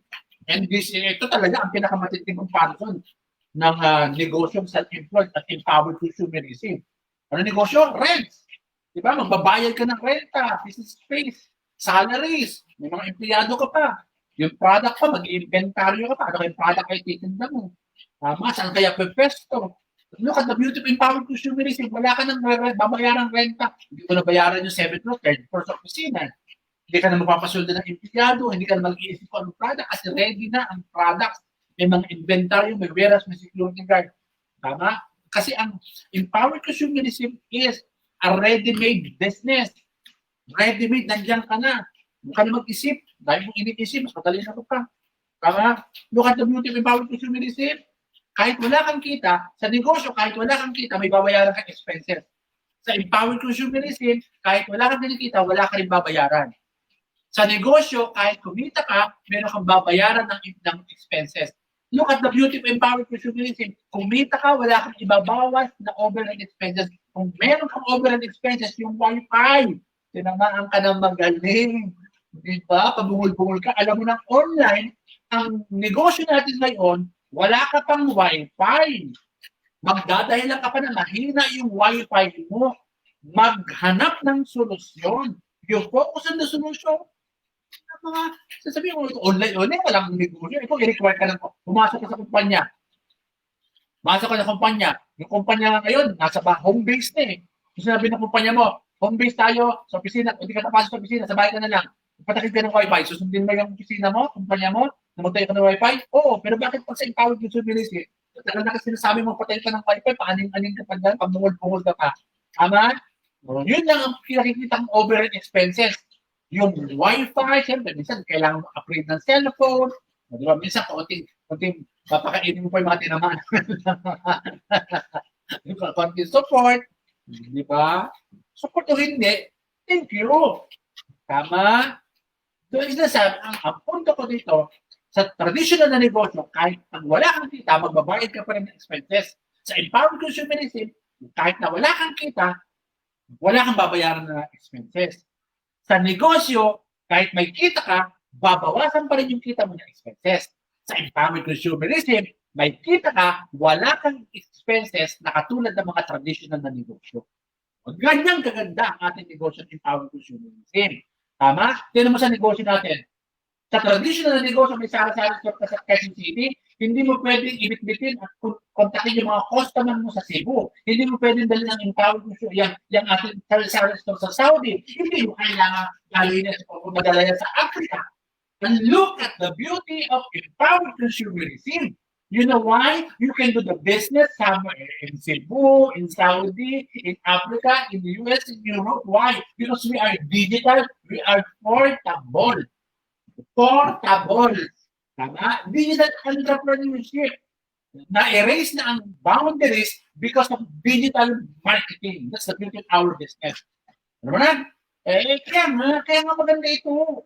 Kahit saan pwede. Tama? Sumunod. May sari-sari store ka, nalakas yung sari-sari store mo, yung kapitbahay mo, nainggit, nagtayo ng sari-sari store. Yung kapitbahay mo, nag-retire, magtayo din ng sari-sari store kasi dinabawasan ng customer mo. Naglagay ng pure gold, save more. Tapos na ang sari-sari store, nag-sari-sari store. Diba? Samantala sa empowered consumerism, yung kumikita ka, yung kapitbahay mo na inggit, sumali sa'yo, ilagay mo sa ilalim. Yung kapitbahay mo sa kawila, kumari mo na inggit, ilagay mo sa kanan. Nag-inggitan sila lahat. Palaki ng grupo, ikaw nasa taas, kumikita ka. Look at the beauty of empowered consumerism. Okay? So yan ang negosyo natin. Okay? No, last few minutes, patapos na po ako.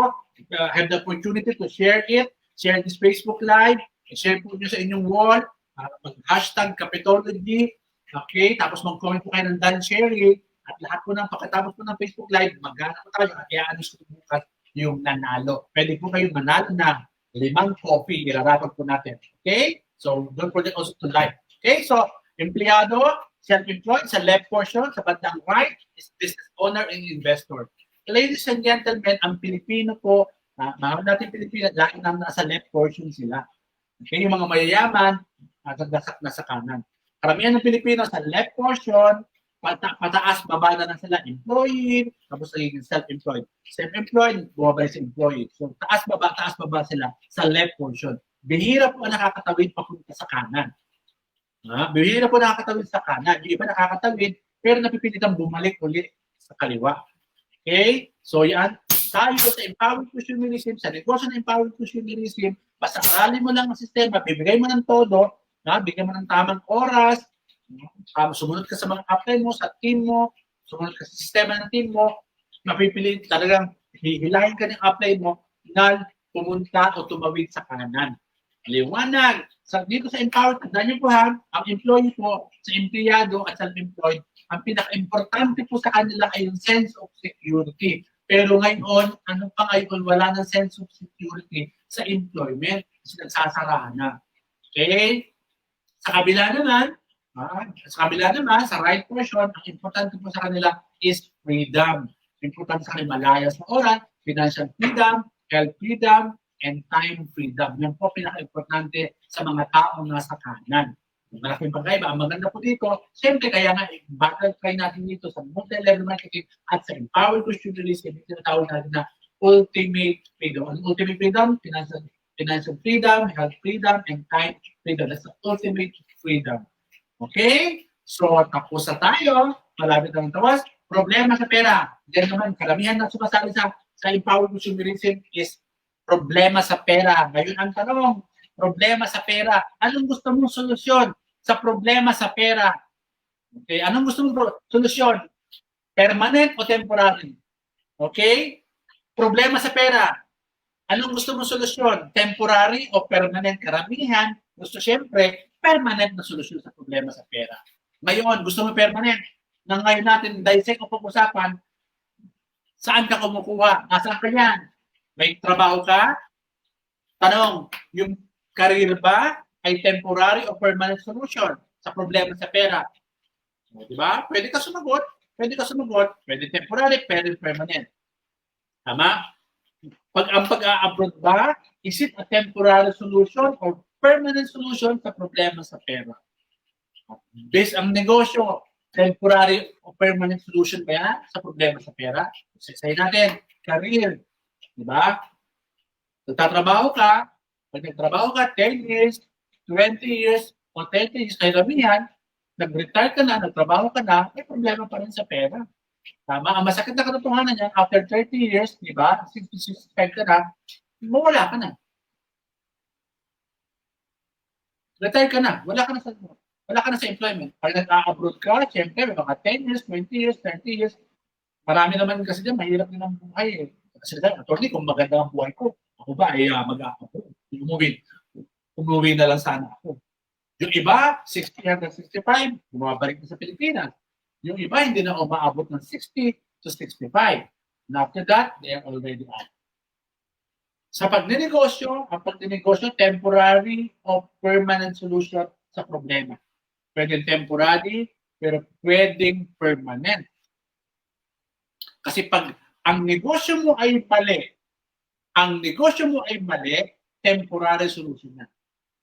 Pero kung ang negosyo mo ay tama, nagiging permanent solution niya. So, para malaman mo kung mali o tama, wala sa kumpanya rin yan. Primarily, para malaman kung tama mong ginagawa, sino nakakaalam? Ikaw ang nakakaalam. Ikaw ang gagawa ng negosyo ng empowered consumers. Nakita nyo?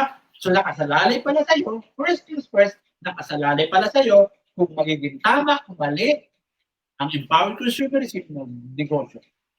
Pag hindi ka nagtagumpay, ikaw ang sisisihin. Tama?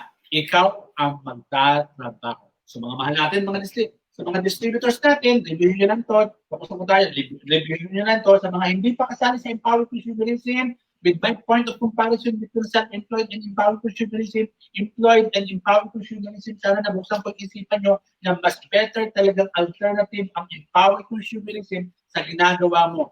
It's okay kung hindi ka makakapag-full-time, you can start part-time, you don't have to stop what you are doing. Pwede mo isabay lang ang empowered consumerism 3 to 4 hours in a day. Sa mga bagong distributors na empowered consumerism na full-time, isagad nyo, ibigay nyo ang todo, 1 or 2 years will make a difference. Madali lang kumita dito, basta tamang gagawin mo, susunod ka lang, patayin mo ang excuses dito. Sa mga hindi pa distributors, sumali na po kayo, mangutang na po kayo, huwag kayong mag-ipon kasi kung wala kang pera, paano ka makaipon? 90% muna sumali at yumaman sa empowered consumerism, nangutang din lang. Kaya kung ang solusyon mo, mangutang, tama ang solusyon mo kasi ginagawa yan ng marami. Kung ikaw po ay qualifier sa empowered consumerism, huwag ka nang magtanong na ibang tao kung tama ba o mali ang desisyon mo na sumali sa empowered consumerism. Ikaw ang nakakita, ikaw ang naka-attend ng training na ito, ikaw ang mag-desisyon.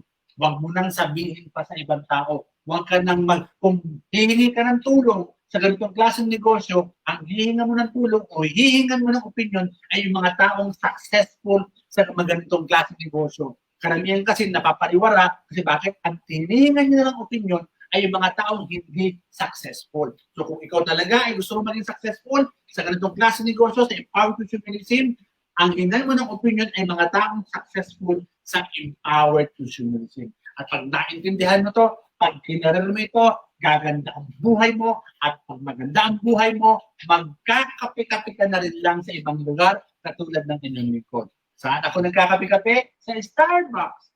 Di ba? Naintindihan ko, ang ganda talaga ng empowered consumerism. Nagkakape-kape na ako sa Starbucks. Dami ko nagkakape-kape, nagbabakasyon. Look at the beauty. Nagkakape po ako sa Starbucks. Kaya lang po yung Starbucks ko ay nasa Hollywood, California.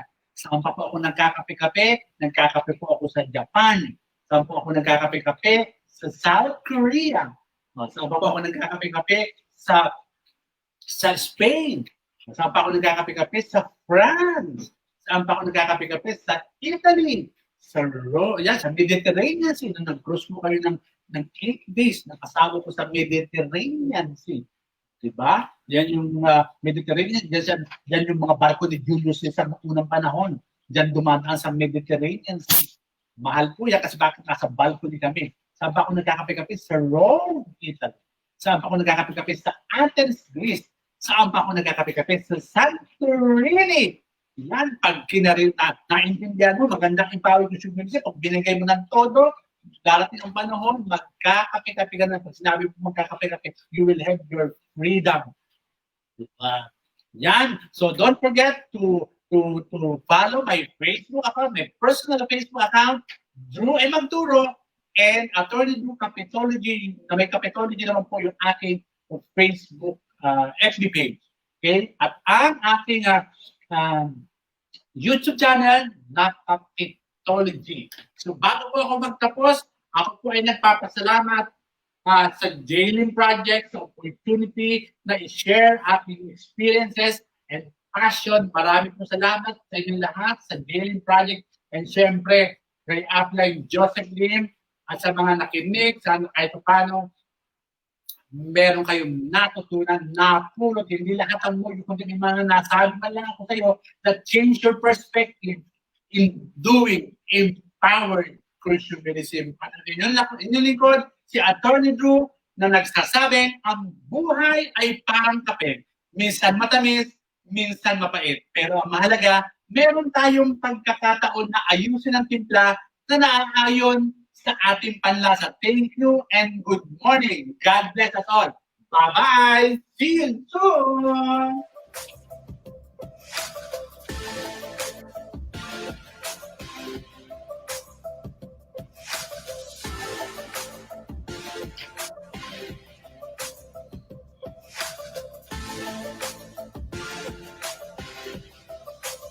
Thank you, Upline.